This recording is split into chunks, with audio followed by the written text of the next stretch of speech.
everybody, and welcome to Coffee with Kenobi's Facebook Live every Monday night at 8 o'clock p.m. Central Standard Time. I am your host, Dan Z. Thrilled to be here talking Star Wars with each and every one of you. Wow, I'm very excited about tonight's show. I'm just extra fired up. I mean, we're going to get to talk about the Bad Batch. We've got trivia tonight. There's just going to be a lot of fun things happening. I want to give a very special shout out to Alex Procaccio. He had an artist named Jeff Victor, who's a really famous artist. You should check him out on Facebook. He has a Facebook page called The Art of Jeff Victor. But he commissioned a piece of art, basically a caricature of me, and I was just very overwhelmed. It was really, really kind. So be sure to check it out on our Coffee with Kenobi Facebook page, as well as in our Facebook group, the CWK Cafe. I'm sure I'll put on Instagram and Twitter later. But thank you so much, Alex. It really was a huge kindness. I really appreciate that so much. And I really appreciate all of you joining me tonight to talk about some Star Wars. Tonight we're going to talk about your top 5 favorite moments, of course, from the latest Bad Batch episode, Replacements. And boy, there's a lot to talk about for sure. But let's go ahead and say hello to everyone joining us tonight. First, we're going to bring in, of course, Mary Purdue. Hello, Mary. Good to have you on the show as always. Oh, why is it such a weird size? Let me fix that here. Let's see. Did it do that with Minta's too? Oh, is it looking strange on your guys' feed? I apologize. Oh, there we go. There we go. I didn't want to do that. Let's get Mary back. There's Mary. Hello, Ian. Good to have you, buddy. Happy CWK Day to you. Carter's here. Congratulations on your graduation, Carter. I'm very proud of you, buddy. You've come going through a lot to get to this place, from being a freshman to graduating, and now the world is all yours, buddy. Congratulations. Ian says, excited to chat about Bad Batch with you all night. We're very excited to have you, buddy. It's going to be a fun one. Daniel, welcome. Welcome back to the show. Happy Monday to you as well. And Jason's here. Hello, Jason. It's good to be back. We saved a spot for you, buddy, as always. Amber, hey. Good to see you. Mason Zare is here, of course. Colby is here. Hello, Colby. Good to have you, man. Some of your pictures aren't showing up for some reason, so I don't know what's happening there. But Jamie, hello. Good to have you. Blake Weaver is here. Blake, hello, man. Good to have you. Ben is here, and he says, congratulations, Carter. That's right. Be sure to give Carter a round of applause for getting his high school diploma. Very nice work. There was never a doubt, of course. Carter's a great student. Brian is here. Hello, Brian. Good to have you, man. Brian Stonecipher is here as well. All the congratulations are coming in for you, buddy. Very cool.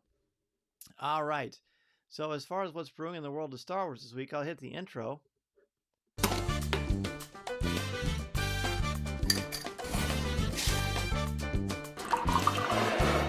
And now, let's see what's brewing in the Star Wars universe this week. So what's brewing in the Star Wars universe this week? It's a big deal. I think it's pretty exciting. Today was the first day you could go on and you could book your cruise. The inaugural cruise of the Disney Wish is next summer, June 2022.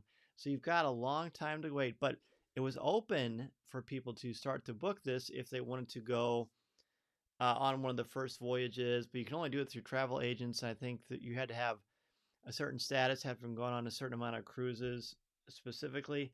And, here's the thing. If you want to go on the Disney Wish, which of course is going to be amazing because it's got the hyperspace lounge, the Star Wars, it's a bar lounge area that kids can go in during the day, and they serve non-alcoholic drinks and fruit punches and things like that. But if you wanted to book it, you could go to MEI and Mouse Fan Travel, of course, the official travel partner of Coffee with Kenobi.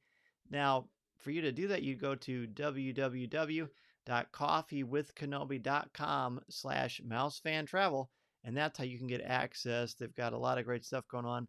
Becky and their team are great. I talk about them all the time because they are a phenomenal group that I use both for my personal travel as well as travel for the show. And it looks like things are going to start picking up here in the next 6 months or longer. So very excited about that. If you feel safe traveling and you want to book a date on the Disney Wish, go to www.coffeewithkenobi.com/mousefantravel. Mary said, I thought about booking the DVC voyage today, but the change of celebration put a crimp in that plan. Yes, I suppose that is pretty big news, Mary. Thank you for bringing that up.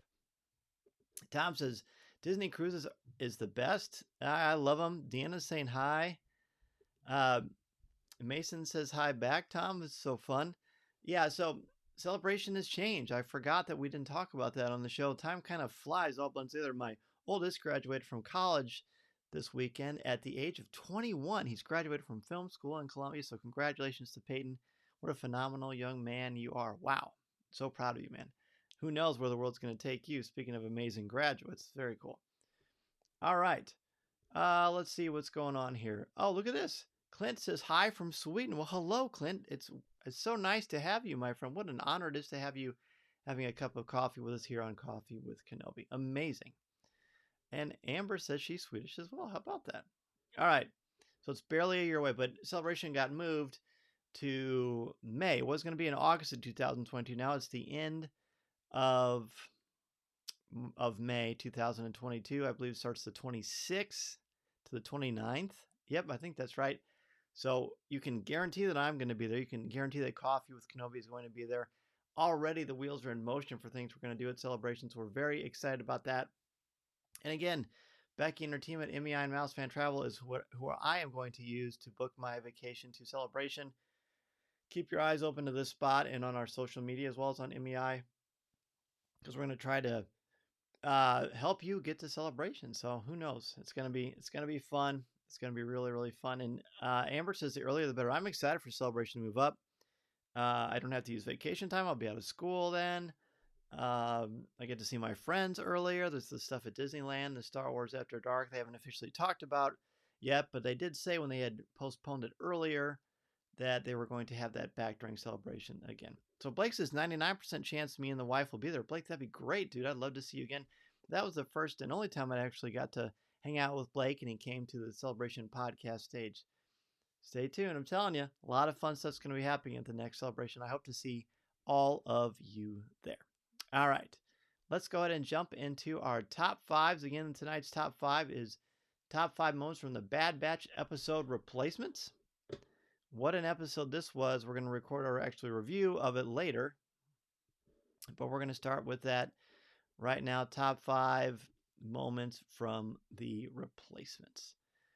All right, so number 5 for me is Project War Mantle. Now, what is Project War Mantle? That is, I wanted to see the transition of going from the clones to stormtroopers. And apparently it's going to be a much slower burn than I think we had originally anticipated. But the Empire brings in a number of elite troopers. They are under the guidance of Crosshair. And at first glance, Mason and I thought that one of the female soldiers was Iden Versio. No, it's not. But at first glance, I thought it was, so that was exciting. But either way, Project War Mantle is actually mentioned in Rogue One as an Imperial project, so that's pretty cool that it actually is something that exists. And number 5, the score. Can you imagine Star Wars animation without Kevin Kiner? I'm glad we don't have to. No, I know. He just makes it so much stronger, doesn't he? He's done more Star Wars music than John Williams. Think about that for a second. That's pretty incredible stuff. Number 5 for Amber is Crosshair's new team. There you go. This is Project War Mantle. Very good. Mary, number 5. Tarkin and Ramparts walk and talk their interactions and plans. That's pretty cool. It's kind of interesting. His name is Rampart. Look up that name. See if you think there's a symbolism there. Ben, parallel to Empire Strikes Back with the creature outside the ship and the oxygen masks. Awesome. That is a great one. And Mean is number 5. A good soldier follows orders. Isn't that so creepy when that happens? So scary.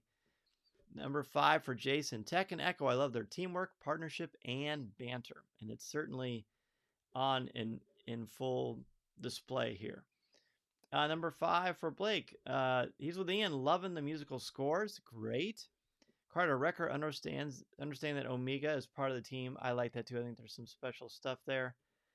Jamie, Omega enters the cave. So brave. Boy, that was a little scary. That was a little frightening for sure, but it was very brave of her.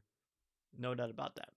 Mason's number 5 is the theme park seatbelt when they sit inside the Bad Batch's starship and they pull those little things over their heads. It reminded us of like getting on a roller coaster or some sort of attraction at Disney World. So that was a fun one. The Mason had that for his number 5. Number 5 for Daniel, the Tarkin and Admiral conversation about Project War Mantle. Excellent. I almost wrote, I know Blake is with me. Wow. How cool is that? How about that, Ian? Ian and Blake in synergy tonight on Coffee with Kenobi's Facebook Live. All right, let's go ahead and jump into number 4. Number 4 of your top 5 favorite moments from replacements. Number 4 for me is the breath mask and cockpit scare. So similar to what was just mentioned. Let's see who brought. Ian brought it. No, let's see who brought that up. Oh, Ben did. I'll put that back up here again. But Ben's number 5 is mine. I love the breath masks. I love that they almost seem like an advancement on what we saw in Empire, even though that wouldn't make sense chronologically. But they put it on, and it's almost like it looked like it was wireless. And as soon as they turn it on, it's like it lights up, and you can see them breathing. I just thought that was cool. And then the cockpit scare with the dragon was great, very reminiscent of Leia inside the Falcon's cockpit when they're inside that space slug, the Exogorth. That was cool. I really liked those two things together. Really like that. All right, let's see what else do we have for number 4. Number 4 for Minta, Crosshair's new team and the look of the armor. This might be the origin story of the Death Troopers. You know, Minta, Mason's brought that up a couple of times. He said that the opening show. So that's cool. By the way, did you notice the new thing I got over here on the... I've got, instead of Luke's Return of the Jedi lightsaber on display, I've got Leia's that I showed last week. I still am planning on making a video of that, so certainly on my list to do. Ian, Omega, when Hunter explained that he'd felt guilty over leaving Crosshair, one of their own behind, Omega matter-of-factly said they will go back for him. She's clearly wise beyond her years and exhibits a great deal of understanding and empathy for those around her, especially for a young lady. So I like that. I think that's cool that Omega is really becoming a huge fan favorite. Number 4 for Amber, we're going to crash. We're going to crash. Oh, we're not going to crash. Oh, that's funny. I bet you Mason would have picked that one if we thought about that one. That's a great one. That is really fun. Mary, Omega in the tunnel with the creature, wondering how she would be able to interact with this creature. So brave. And again, so suspenseful. Good one. That's a good one. Mary, I like that. Let's see. Brian, Wrecker creating Omega's room. Yeah, that's a great scene. I love that. Blake, seeing Omega get her own little space in the ship at the end, hit me in the feels. Yep, that was very emotional. Really like that. This episode's full of a lot of emotions. Jason, Omega's responses during the crash sequence. They show her innocence and highlight that she's a child. It was very emotional for me to watch as a father. I agree, Jason. I think the parent theme that's so prevalent here, just like with The Mandalorian, really gets you emotional, especially if you are a father or a mother, or you have a little one in your care in some capacity.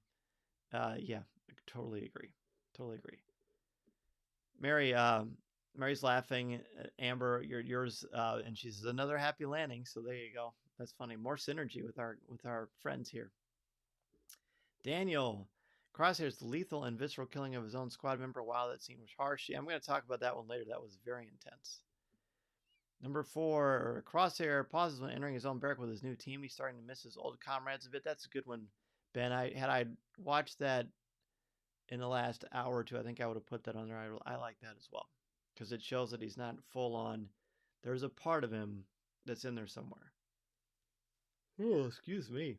Number 4 for Jamie, Uncle Wrecker, aka interior decorator. That's funny. Number 4 for Mason. We just wrote dragon thingy. I know there's a name on StarWars.com that is escaping me right now, but Mason really liked that little dragon and thought it was pretty cool. Certainly was a formidable foe, and he really did a number on their vessel, so that was pretty wild. Okay. Mason says Omega has a lot of uncles. Yes, she does. That is a good point, Mason. It's funny to see when Mason comments from my wife's, I've got the beard and now I don't. I'm going to have to grow that back. I think I will. It's more of a winter thing. Wouldn't you agree? Yeah. All right. So Mason's was a dragon thingy. Let's go ahead and jump into number 3. Number 3 of our top 5 favorite moments from replacements. Number 3, Wrecker decorating. A number of you have mentioned this already, but when Wrecker at the end sets up a little bunk area for Omega and the look on her face, there's always one moment on each of these episodes where Omega's breath is taken away because of kindness, because of exploring other aspects of the galaxy. And when Wrecker does this, again showing his warm interior heart, and which we've seen a lot, but it's nice to see. I really like seeing how much he cares for Omega. I think that's really sweet. Ben's on board. Beard equals yes. Okay, Ben, noted. I will mark that down on the vote. Minta, we're gonna crash. We're gonna crash. We're not gonna crash. I died laughing at that part with Wrecker and Omega. That is pretty funny. Ian, knowing nods. I really enjoyed the unspoken nods between Tech, Echo, and Hunter when Omega asked if she could accompany Hunter in their effort to get the capacitor back. Bravo. Colby is all on board with the beard vote. I really the only vote. I'm going to put that down too, Colby. I'm going to ask Mrs. Zare what she thinks. That's a pretty. That vote may count a little more. But I'd appreciate it. Amber, the game when no one's talking about the new clone. Ooh, yes, that certainly has a lot of people scratching their heads. Mary, number 3, Project Warmantle. The idea that recruits will be trained better and have better skills than the clones. Interesting because we know that really didn't happen. No. And maybe we'll see why it didn't. Number 3 for Jason, Omega's bravery going into the moon's dragon lair for the capacitor. She has more guts than I do, for sure. I know, and can you imagine having your child go in there? No thanks. No thank you. Blake, continuing to see how the Empire is trying to figure out this whole clone versus recruit situation. Yeah, that's going to be a continually evolving thing. Daniel, Omega and the team finding Crosshair's equipment box. They really do miss him, and I believe he may miss them too. I do too. Colby agrees. Colby's a smart man. Josh is here. Josh, you never have to apologize, but we're so happy to have you. Brian says I got to grow the beard for the premiere of the Obi-Wan series. Now that is an idea. I think I can do that. He might not look like Tony Stark anymore. That's funny. Beards are good all year round, asked Kenobi. That's true. Ben, Omega gets the part on her own, her bravery on display again, and she's proud she didn't have to use the blaster. Yeah, I really like what they're doing there. I really like what they're doing with how they handle violence in creatures. Now that's never an option. If it helps influence Mrs. Zare's decision, you never know where it's going to turn into winter here in Illinois. That's true. No, Mrs. Zare is cool with anything. She's just very cool and supportive anyway. So, but that is a good point, Jason. I like it. Got some good people here. Jamie, everything with Tarkin. I just love how this villain I first saw in just one movie in 1977 has been expanded 40 plus years later, and again voiced by the incredible Steven Stanton. Haha, Beard Talk has hijacked the top 5. Never. Let's see. Number 3 for Mason. Light, no. Dark, yes. Is how I word it, which is such a great way. Mason has a really wonderful way with words. But when Omega's in that small little tunnel or the den or lair of this dragon creature, how when the lights are on, the dragon doesn't like it. The lights go away, and the dragon is able to relax. And we really liked that. That was kind of a cool thing you would see like in a feature film. Number 5, Blake says top 5 Dan's Air beard styles next week. I think we could do that. I think we could totally do that. You might be onto something there too, Blake. Wow, love it. Let's go ahead and jump into number 2, safety restraints. Now mine is the same as Mason's number 5, but I just absolutely adore it as a huge theme park aficionado and just a lover of Disney World, Disneyland, and just theme parks in general. When they pull down to secure themselves, when they think they're going to crash land, so good. I really like adding a little bit of brevity, or not brevity, but a little bit of levity to that situation. Minta likes the beard styles thing too. There you go. Number 2 for Minta, Wrecker giving Omega her own room, making her part of the team. Yeah, we're gonna see this a lot, I bet, because it was so cool. Omega helping Hunter with his mask. I love that. She saved his life. She absolutely saved his life. Ian, homage to the Empire Strikes Back. Love the use of the Ordo Moon Dragon as a kind of tip of the hat to the Minox of Empire. I agree. I love that too. Number 2 for Mary, Crosshair coming back to his bunker. I feel he is conflicted how the adjustments they keep doing to his inhibitor chip affecting him. I know it's concerning, as is not Hunter, but Wrecker saying he's got a headache. I mean, that can't be good. All right, Josh is going to throw us 3 through 5. 5, Tech. Fun moments for Tech. Number 4, the growth of the Empire. Very interesting to see the Empire becoming very ruthless. Killing civilians, yes, pretty rough, but yes, it's definitely present. Number 3, Omega's new room, very touching. I think might end up having an Omega moment in every top 5. I think a lot of us are. That would be cool. Number 2, Daniel. Omega confronts her fears of the dragon and hesitantly takes Hunter's blaster. That's a good one. I hadn't thought of that one. Number 2 for Mason is Wrecker, headache. And he wrote it in all caps for me because it seems like that's the way that Wrecker would have said it. And it is the way that Wrecker says it in the show, for sure.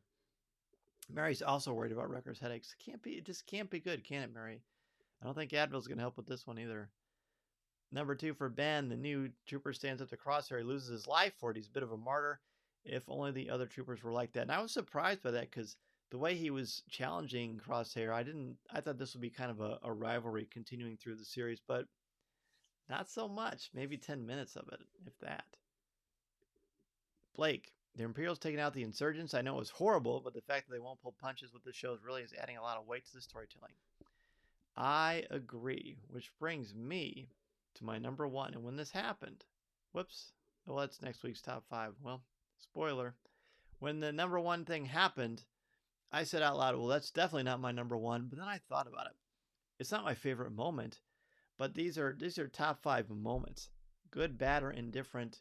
I don't know, it would be kind of hard to be indifferent on a top 5, but I picked the chilling resolution of the conflict where the civilians are fired upon, and it's horrible. It's heartbreaking. It's gut wrenching.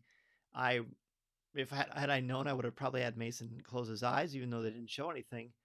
But like Blake said, the fact that they did that so early, showing the sadistic nature of the Empire, the scary notion of blindly following anyone or anything without using your own brain first to think about really what's going on, is just very, very scary, very, very cruel, and it raises the stakes. Emotionally, it raises the stakes and makes the Bad Batch something that's going to have you on the edge of your seat for a lot of reasons. So from that perspective, that's why I picked it as the top moment, because of the emotional weight and heaviness, the cost of what's going on and what that means. All right. Let's see what other people have here. Amber agrees with the headaches, and Daniel thinks it might have to do with the inhibitor chip. That's what I think too. Ben, good point. The other troopers hadn't stood up for his fallen comrade. Yep, no, they haven't. Number 2 for Josh, Crosshair's conflict. Very interesting. This shot where he sits down on his bunk with his head down was so powerful. Also, him looking around the quarters was very interesting. And by the way, I only looked down for a second because my phone told me the Cubs, Javi just hit a home run. Yay, Cubs are winning. All right, back to Star Wars and beard talk. Let's see, number 1 for Minta. Omega, in a short amount of time, literally 3 episodes, she's adapted with the team in different situations, and she's coming on to her own. I'm excited to see how she progresses. That's cool. I'm glad that she is resonating with you, Minta. Amber's number 1 is the new room. Somebody needs to get Wrecker some Bacta tablets ASAP. Yes, for sure. Or get that chip out of his head. Number 1 for Mary, Wrecker presenting Omega with her new room, which, by the way, Mary is Mason's number 1 as well. Mason's number 1 is Omega getting her room. Ross is here at Caps Bruins playoff intermission. Hello, everyone. Hope you're having fun. Hello, Ross. I was wondering where you were, and I figured it was sports related. It's either sports or school, and you're a dedicated guy. Whatever you are doing, you give your all. So we're good to have you here for the intermission. Ian, Wrecker, interior design extraordinaire. The reveal of Omega's room at the end was touching. Conclusion to the episode. It was very nice. It really was. Ben, Wrecker makes room just for Omega, and Omega's reaction to her first room. It's official. Wrecker is my favorite. Okay, that's cool. Number 1 for Jason. Hunter's fatherly response when Omega came out of the Dragon's Lair. He learned his lesson from Cut. Oh, good connection, Jason. I like that. I hadn't thought about it that way, but that's true. Number 1, Wrecker's attempt to make a space for Omega. Such a heartwarming moment in this pretty harsh Imperial episode. Yep, we needed that love and that touching empathy because of the horrific ending with the Imperials. Yep, and when this happened, Mason and I said, oh, this is going to be everybody's number 1s, or at least a lot of people, because it was such a nice moment. Wrecker freaking out during the crash in front of Omega is Blake's number 1. I literally laughed out loud as hard as I did when Mando launched that bad guy into the air with his jetpack. I didn't laugh as hard as that, but it was funny. It was funny. Amber, if it's the inhibitor chip, it'll be sad how that plays out, if you know what I mean. Yep, I do. But I don't know, it's scary. Colby's all on board. Colby's a huge hockey fan too, Ross. Amber, you don't watch sports. Well, that's okay. Just trust me when I say when the Cubs hit a home run, it's great stuff at the Zare household. And except for Mrs. Zare is a Cardinal fan, but we still love her anyway, don't we? All right. So that was my number 1. I told you Mason's number 1 when Mika gets her room. If you didn't get your top 5, or if you're watching this later after the show's originally aired, if you're listening to it on Coffee with Kenobi's podcast feed, or you're watching it on Facebook, or on our YouTube channel, which be sure to subscribe if you haven't already, or if you're watching it on Instagram TV. Put your top 5 in the comments so we can see what you thought, or certainly post it in the CWK Cafe, our Facebook group. We have a lot of great conversations. Ben says, go Red Wings. Oh, wait. Not so much. Josh, number 1 for Josh was the new recruits. Seeing the Empire switch to recruits. Also similar to his number 4, their sheer ruthlessness. Yeah. Also, they're both red as opposed to blue. The short conflict between the recruits and the crosshair was very interesting. It'll be cool to see. Even these new recruits are not good guys. They have lines. At least one of them has a line. That's true. And you catching the different color blaster fire, that's kind of the thing that Mason catches too. That's a good choice. Jason said he hopes that Tech gets his inhibitor chip tool testing thingy working soon. I do too, because they're going to need to do something quick. Ian says, as a Penguins fan, I will just very nicely tell Ross and Colby that they are wrong. See? Sports, there you go. Blake likes the Miami Marlins, but again, we still love Blake anyway. So, all right. So this was shown earlier today, but next week's top 5. Let's see. There we go. Next week's top 5 is top 5 moments from the next episode of The Bad Batch, from episode 4. We do not have a title yet. Brian's number 1. Brian Stonesider was the combo of Tech and Echo. Techo. Ooh, there you go. We've got a name. Blake, top 5 sports moments after Dan's beard, top 5. There you go. That seems like, Blake, if you're ever on Pour Over, that can be your top 5. Very good. All right, well, now it is time to go from our top 5 to Star Wars trivia. So get ready. You know how this goes. Be sure not to Google it or look it up in the Star Wars book or anywhere else, but be sure to answer the questions to the best of your ability. Everybody's a winner because we get to hang out with our friends and talk some Star Wars, but I've got some questions ready for you. So we're excited about that.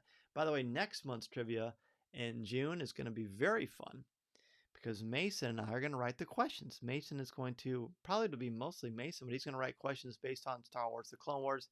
We've always liked the Clone Wars, but the resurgence of the Bad Batch and Jason Fry's Clone Wars Visual Dictionary has really kind of awoken even more hype for us. And Mason has not seen all of Clone Wars, so we've been looking through episodes, and he's got some great ideas for some questions. So in June, our Star Wars trivia will be questions written by Mr. Mason Zare himself. So that's going to be fun. All right. Ben says top 5 baseball player beards, 2 birds, 1 stone. Oh, that's interesting. Excuse the spelling in advance. No worries. Amber, you'll do great, I'm sure.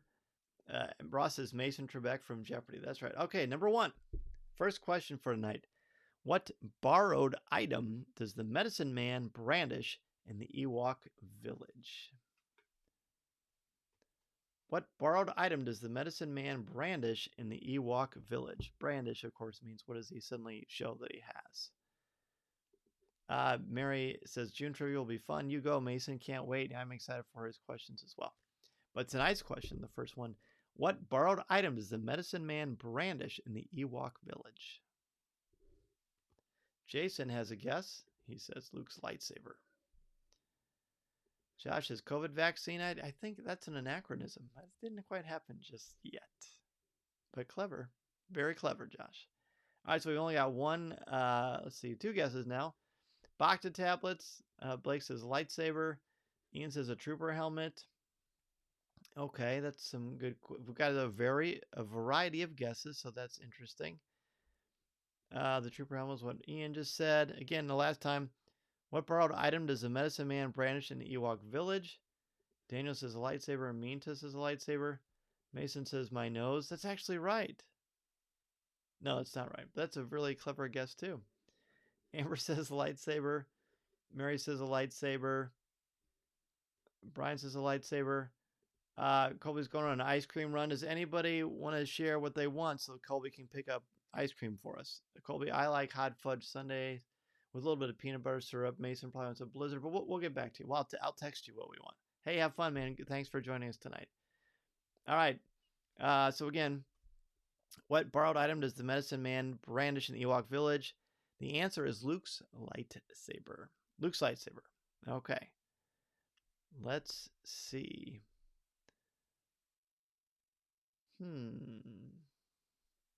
Jason says cookies and cream. What we got? Oh, Colby's on its way. Beautiful. Oh, moose tracks for Ben. Look at this. This is the top 5 hijack moments during Facebook Live, I think. All right. So I've got a question here that I'm sort of, I don't know if I like the answer, so I don't think I'm going to ask it. I don't think it's fair. I'll tell you what it says. It says, what Sith apprentice kills his master but dies before finding his own apprentice? Well, I guess it works. It's a tricky one. Ooh, coffee's great ice cream. Cherry Garcia, I've not had that. Maple Twist, I've not had that either. The question is, what Sith apprentice kills his master but dies before finding his own apprentice?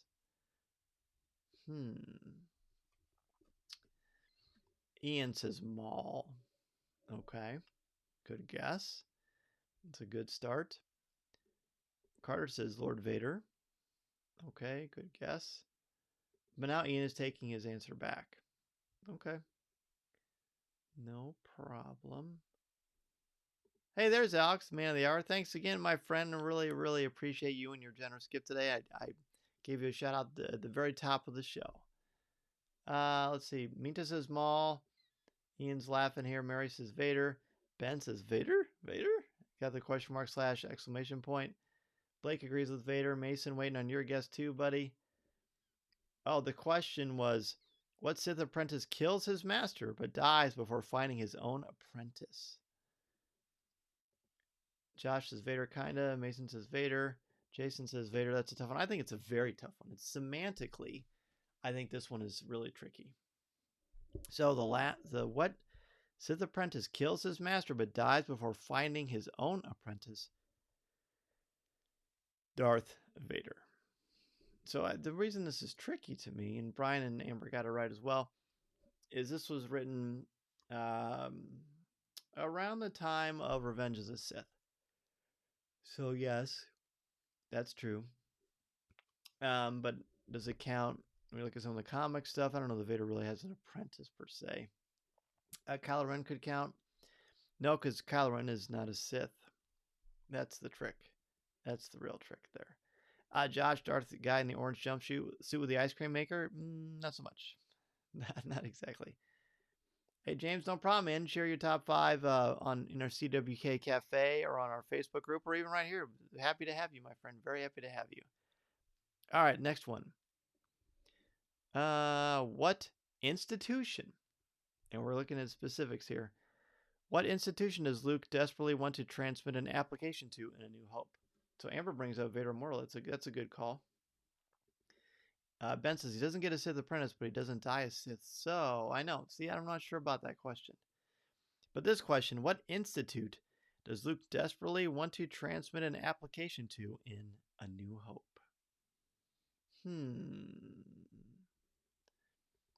Josh says the Imperial Flight Academy. Jason says the Imperial Academy. Okay. What other guesses do we have? Mary says the Flight Academy. Blake says a Flight Academy. Let's see, who else? Ian says the Academy. And Jamie does as well. Daniel says Pilot School. These are all really good guesses.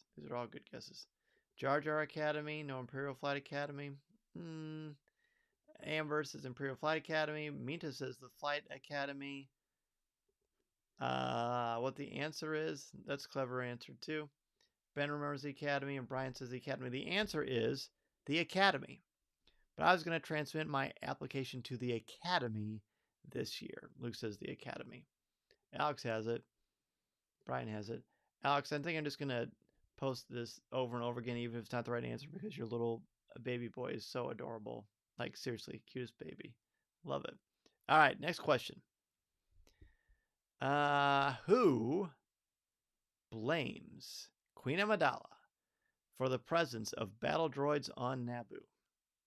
Who blames Queen Amidala for the presence of battle droids on Naboo?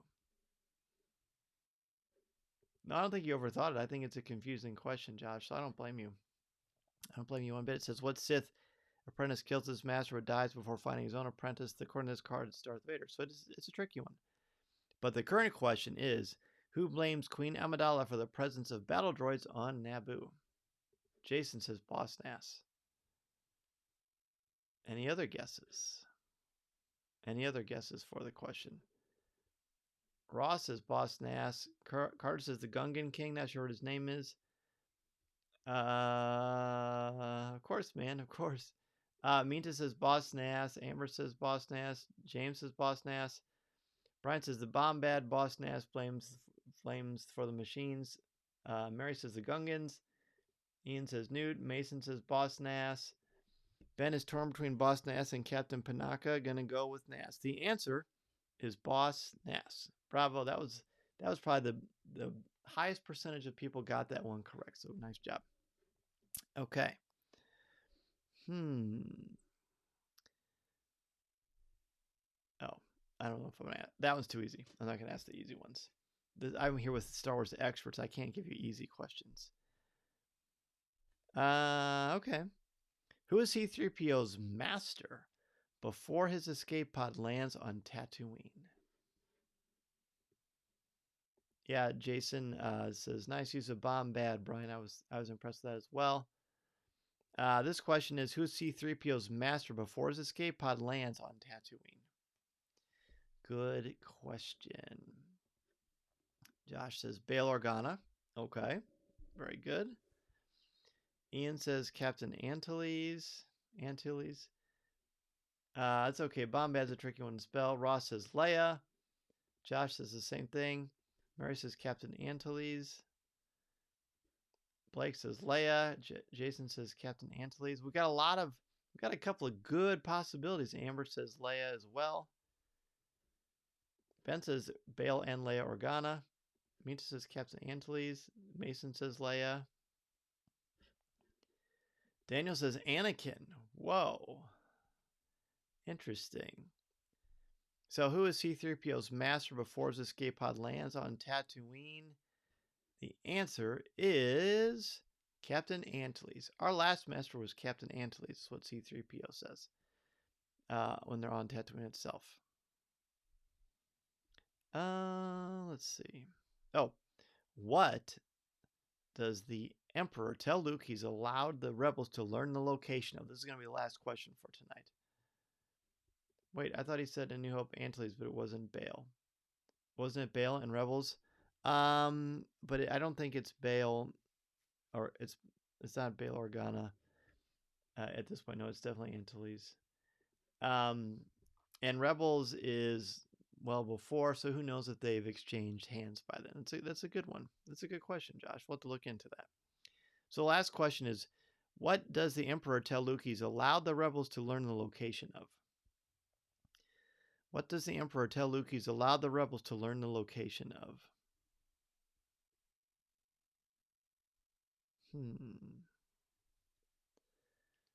Ian says the shield generator. That's the first guess. Third period starting. Have a great week. See you, Ross. Good luck with your game. Carter says the second Death Star. Okay. Jason says the Death Star. Mary says the Death Star. Any other guesses? Again, the question is, what does the Emperor tell Luke he's allowed the rebels to learn the location of? Alex says the shield generator base. Minta says the second Death Star. We've got two prevailing guesses. We've got the second Death Star or the shield generator, which Blake says. Brian says the Death Star. Mason says my boogers. Mason has become the class clown tonight. Amber says Death Star 2. Again, what does the Emperor tell Luke he's allowed the rebels to learn the location of? Dana says the base. Josh says the shield generators. I'm afraid the shield generator will be quite operational when your friends arrive. Nice. Ben, the shield generator on Endor. The answer is the shield generator. Jason says, Mason, my son would appreciate your answer. Yes, that was pretty funny. I will say that. Okay. I think that's going to do it. Thanks, everybody, so much. We try to do these the third. I think this is the third Monday of May. Is this the third Monday of May? I feel like it is. Yeah, it is. It's the third Monday of May, so we're right on the money. That's typically when we do our Star Wars trivia. Remember, next month when we do trivia, Mason Zare is going to write the questions. They're going to be centered on the Clone Wars. So you've got a month to brush up on your Clone Wars. Amber says, thank you. Well, of course, you are welcome. All right, let's go ahead and jump into Ask Dan Z.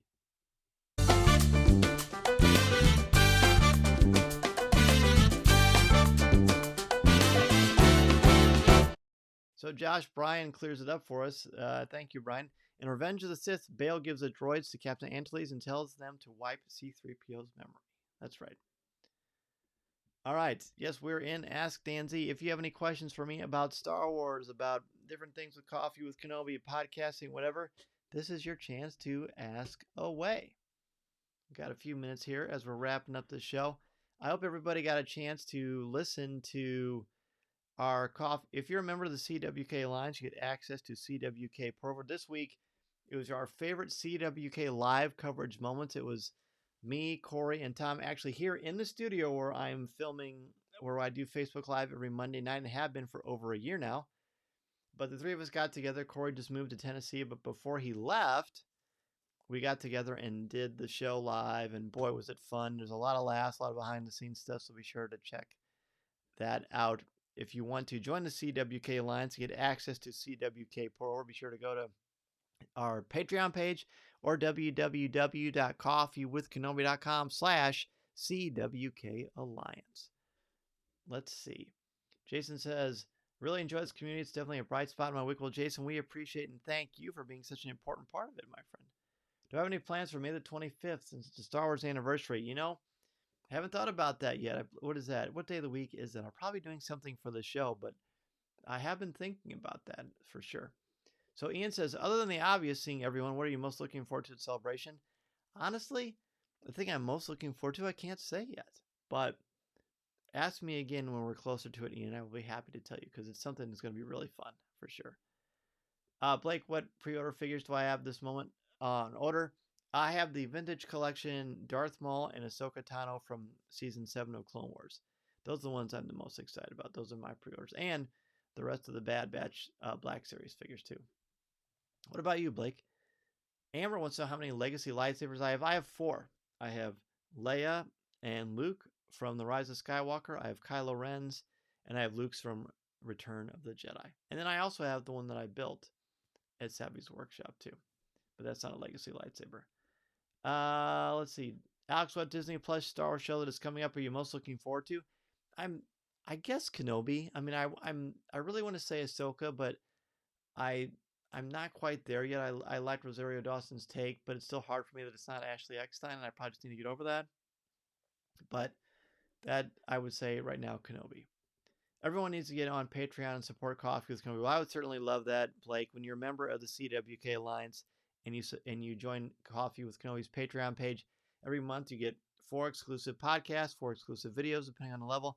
And at a certain level of contribution, you get to join me for a private Zoom call where we just sit there for an hour and talk about whatever you want to talk about, all of us together, but we all see our screens at the same time, so it's much different than this. I'm excited about that. Tom says there were some laughs in that show indeed. Oh, that was really fun. 2 days after my birthday, I write the questions. That's right, Mason, you do, and we can even start earlier if you want to. Josh says, I think it's a Tuesday. I'll be recording a show that day, Josh. Brian, we've been rewatching both seasons of The Mandalorian. What is your favorite episode? I still like episode 2, season 1, when he vaporizes the Jawas. Interesting. I think my favorite one is that's hard, but I think it's the finale of season 2 because of the electricity and the build up to that. The episode with Boba Fett is really pretty cool too. Amber, how many do you have? Do you have any yet? Or I want anything with Thrawn. Yeah, that's cool. Supposedly, there's some major new Legacy lightsabers being announced today. Josh agrees. Great. Well, hey, thank you all so much. Meantime, may the Force be with you. May the Force be with all of you for joining me. The Force will be with you always because you got to stay focused on your dreams and your goals, and good things will happen to you. And speaking of good things, it's great for me that I get to share the microphone with all of you every Monday night at 8 o'clock Central Standard Time. Don't forget that next week is going to be your top 5 moments from season 1, episode 4 of The Bad Batch. Thank you, Alex. Thank you, Ian. Jason, may the Force be with you. Ben says he's got a big test he'll be studying for. Ben, good luck, buddy. We'll save a spot for you. I'm sure you'll do great. Great. Thank you so much. Have a great week. Blake says, I wish I could have this Star Wars interaction every day. Thank you all, CWK forever. Hey, man. Thank you, buddy. Thanks for bringing your all every week. And yes, good luck to you, Ben. May the Bombad Force be with you, Josh says. Thanks so much, Daniel. I'm going to work on growing that beard. Well, really wouldn't take much work, but it's definitely going to come back very, very soon. Have a great week, everybody. Be sure to join us this week if you haven't already done so on Coffee with Kenobi. We had Christina Ariel join us. She's the host of Star Wars The High Republic on YouTube. This week we're going to look at the third episode in much more detail of the Bad Batch. It's going to be a great time. Until then, I will see you very soon, everybody. Remember, this is the podcast you're looking for. Have a good one, my friends. Thank you so very much. Cue the saxophone.